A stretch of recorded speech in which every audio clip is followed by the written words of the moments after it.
सुप्रभातं नमस्कारः स्वागतम् अत्र भवतां सर्वेषां संस्कृत व्याकरण पाठने। आप सभी का संस्कृत व्याकरण की कक्षा में स्वागत है।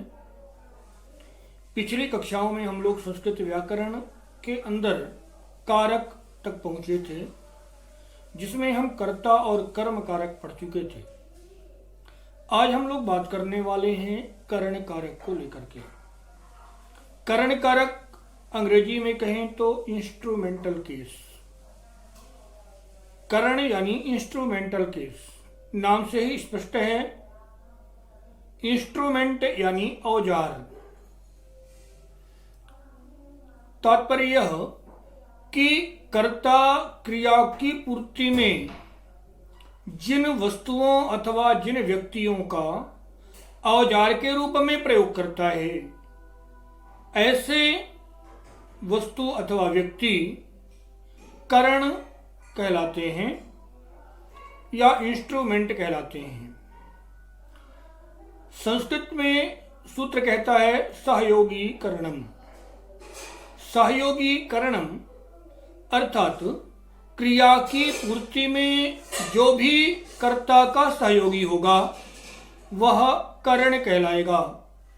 उदाहरणार्थ, लड़का बस से विद्यालय जाता है तो कर्ता यानी लड़का विद्यालय जाने की जो क्रिया है उस क्रिया को पूरा करने के लिए बस का प्रयोग कर रहा है, अतः बस को हम करण कारक कहेंगे।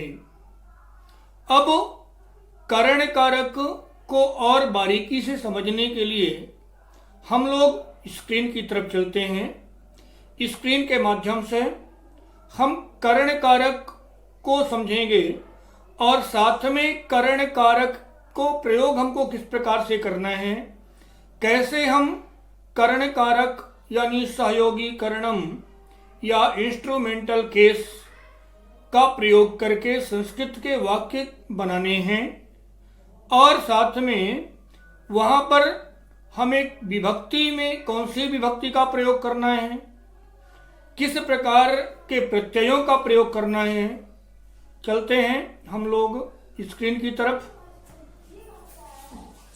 करण कारकम सहयोगी करणम अर्थात सहयोग के लिए जिनका प्रयोग किया जाता है, ऐसे शब्द ऐसे पद करण कारक के अंतर्गत होते हैं। करणे तृतीया, करण कारक की तृतीया विभक्ति होती है। करणे तृतीया, करण कारक में तृतीया विभक्ति होती है।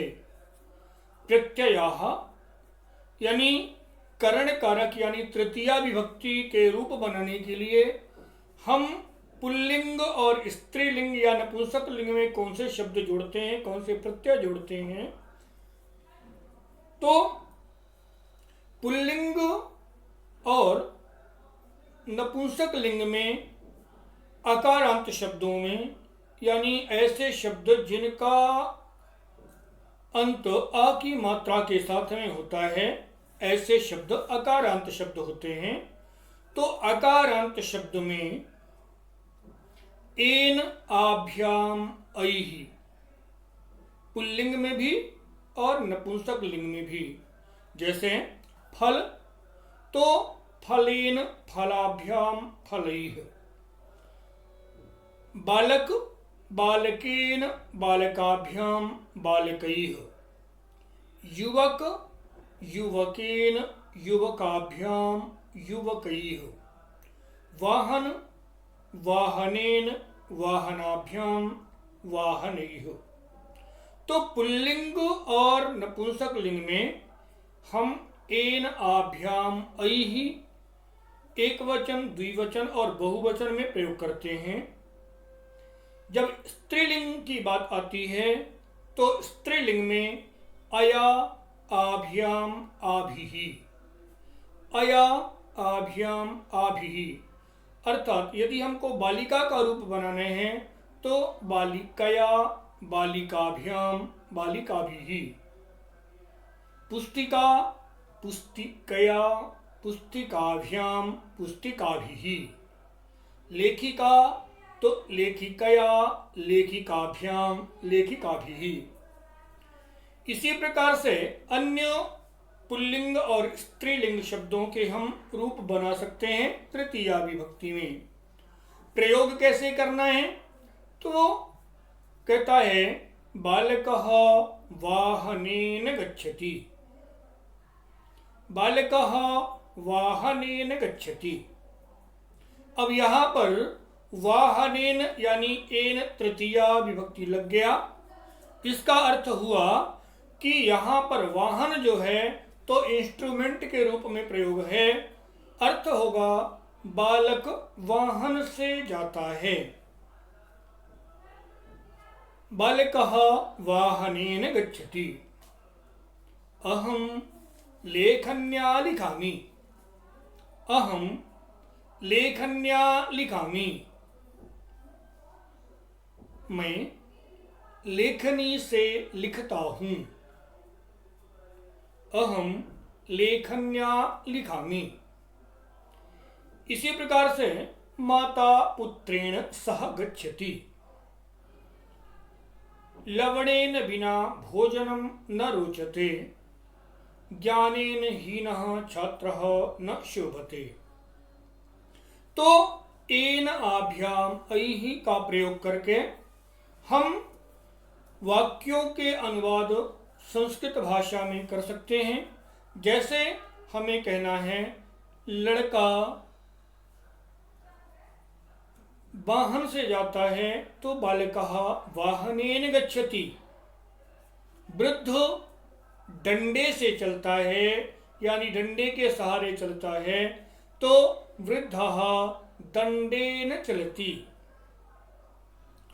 अब हमें ध्यान इस बात का रखना होता है कि वचन का प्रयोग किस प्रकार से बदला जाए। अब उदाहरण के लिए जैसे हम कहते हैं मैं पैरों से चलता हूं, मैं पैरों से चलता हूं, तो सामान्य सी बात है मनुष्य के दो पैर होते हैं, इसलिए जब पैर या चरण शब्द का प्रयोग होगा तो चरण की द्विवचन अपने आप ही लग जाएगा। अहम चरणाभ्याम चलामि, अहम चरणाभ्याम चलामि। किंतु यदि पशु पैरों से चलता है तो हमें इस बात को ध्यान में रखना चाहिए कि पशु के चार पैर हैं, इसलिए पशु के बारे में जब प्रयोग होगा तो बहुवचन का प्रयोग होगा, एक वचन या द्विवचन का प्रयोग नहीं होगा।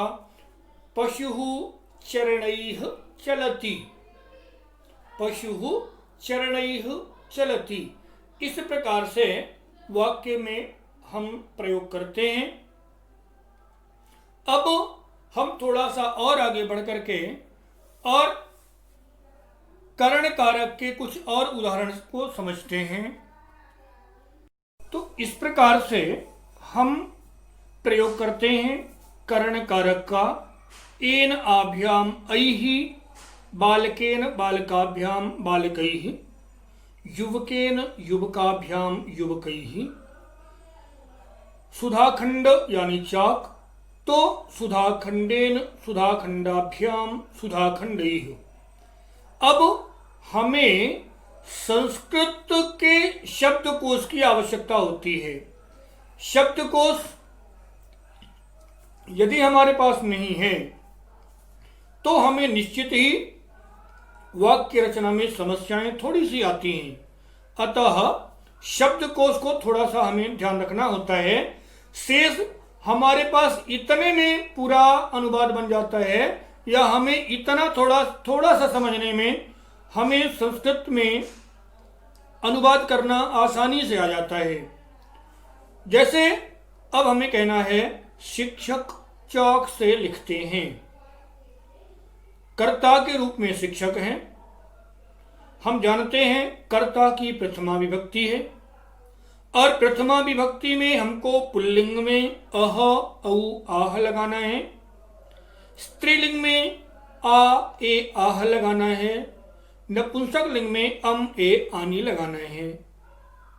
तो शिक्षकः लिखति,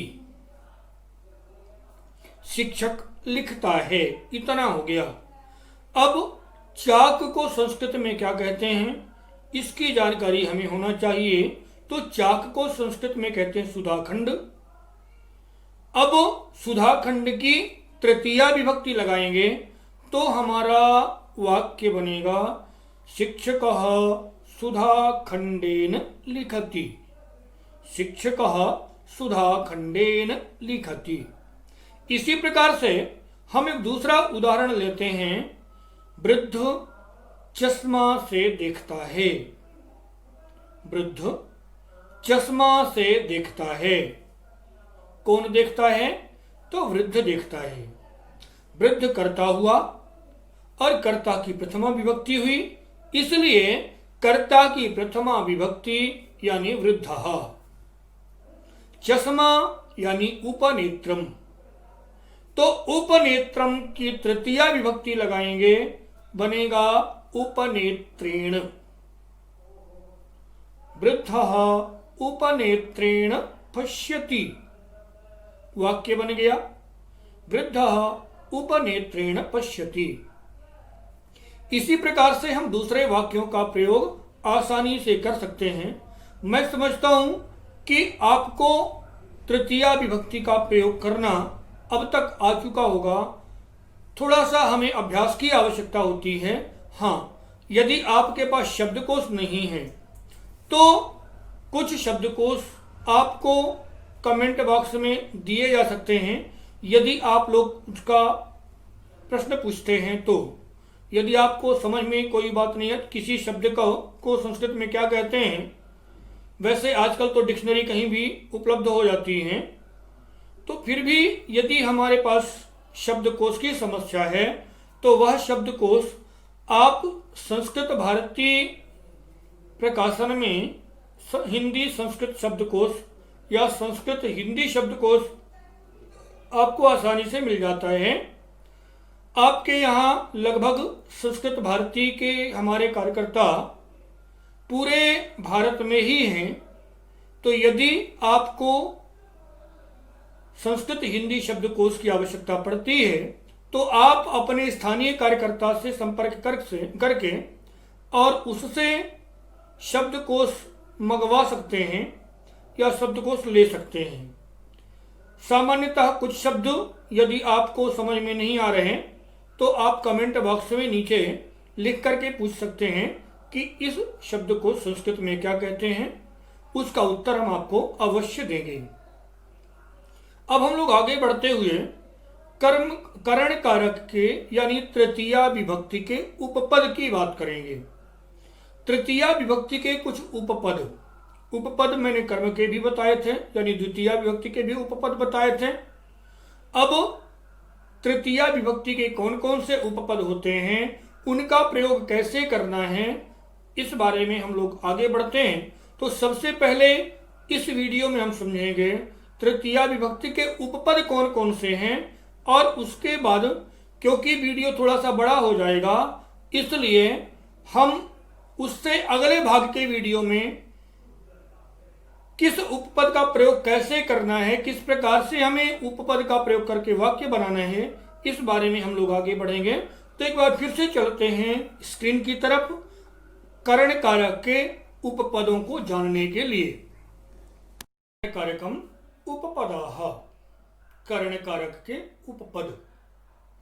सह साकं सार्धं समम, सह साकं सार्धं समम, इन चारों का एक ही अर्थ है साथ में। अलम यानी मना करने के भाव में अलम का प्रयोग होता है, ऐसा मत करो, इस अर्थ में। बिना, जो हिंदी में हम बिना का प्रयोग करते हैं, इसके बिना यह नहीं होता, तो बिना को संस्कृत में वीणा कहते हैं। हीन शब्द का प्रयोग करने पर भी भाव यानी भाव, जिस भाव से हम किसी क्रिया को पूरा करते हैं उस भाव के साथ में सदृशार्थक अव्यय यानी सदृशार्थक शब्दों के प्रयोग में सदृश माने होता है समानता। समानता का अर्थ देने वाले जो शब्द हैं उनके प्रयोग में अंग विकारे यानी अंगों के विकार में खरीदने, क्रयणे व्यय धनस्य माने खरीदने में, किसी वस्तु को खरीदने में जितना धन खर्च होता है या जितने धन का हम व्यय करते हैं उस धन की इनके साथ में तृतीया विभक्ति होती है। सह साकम सार्धम समम। जैसे हमें कहना है राम लक्ष्मण के साथ वन जाते हैं, तो किसके साथ जाते हैं? लक्ष्मण के साथ जाते हैं, इसलिए लक्ष्मण की तृतीया विभक्ति होगी रामः लक्ष्मणेन सह वनम गच्छति। हम कहते हैं कोलाहल मत करो, अलम कोलाहलेन। अथवा घी के बिना भोजन अच्छा नहीं लगता, घृतेन बिना भोजनम न रोचते। हीनः, हीन शब्द, यथा दन्तैः हीनः मनुष्यः भोजने कष्टम अनुभवति। दांतों के बिना मनुष्य, दांतों से हीन मनुष्य भोजन करने में कष्ट का अनुभव करता है। इसी प्रकार से भावों के साथ में शिक्षकः आनंदेन पाठयति, छात्रः संतोषेन पठति। इसी प्रकार से समानता सूचक शब्द नीचे लिखे हुए हैं। कौन कौन से शब्द हैं? अंग विकार में शरीर के जिस अंग में विकार हो, विकार माने अंग समान माने अपनी वास्तविक अवस्था से अलग हो या वास्तविक अवस्था से कम या अधिक हो तो वह अंग विकार के अंतर्गत आता है। तो जिस अंग में विकार होता है उस अंग की तृतीया, यथा नेत्राभ्याम अंधः, आंखों से अंधा, कर्णाभ्याम बधिरः, कानों से बहरा, क्रयणे व्ययधनस्य माने किसी वस्तु को हमने खरीदा तो जितने रुपए में वस्तु खरीदी गई उस रुपए की, जैसे हमको कहना है मैंने 5 रुपए की चॉकलेट खरीदा, अहम 5 रूप्यकैः चाकलेहं क्रीतवान। इस प्रकार से हम इनका प्रयोग करते हैं। इनके प्रयोग को और अधिक गंभीरता से समझने के लिए हम आगे का वीडियो देखेंगे। उसकी लिंक आपको मैं प्रयास करूंगा कि इस वीडियो के नीचे मैं उसकी लिंक भी दे दूं।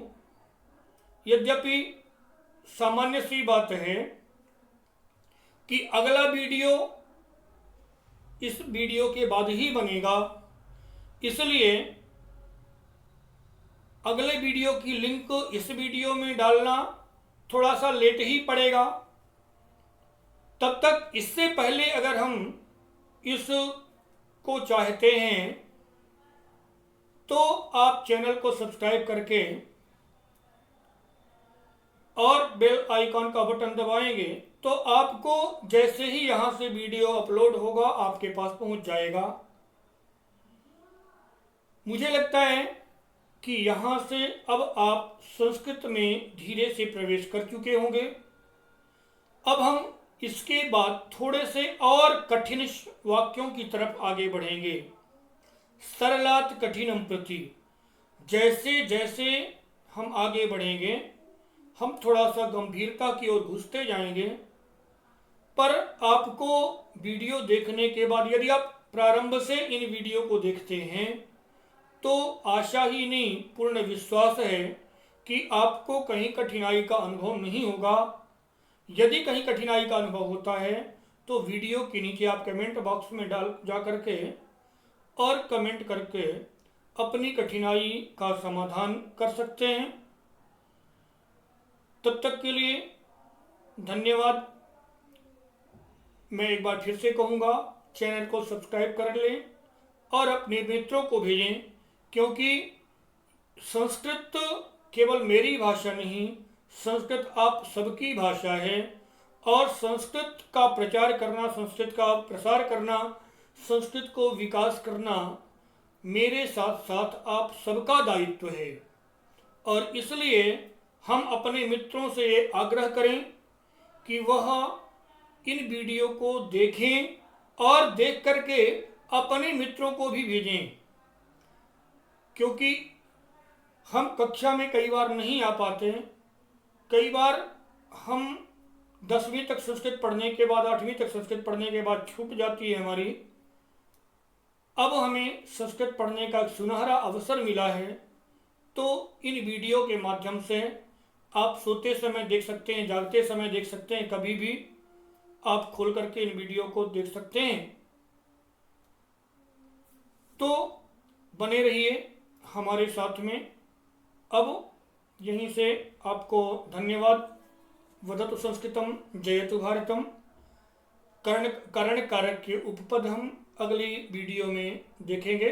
तब तक के लिए नमस्कारः।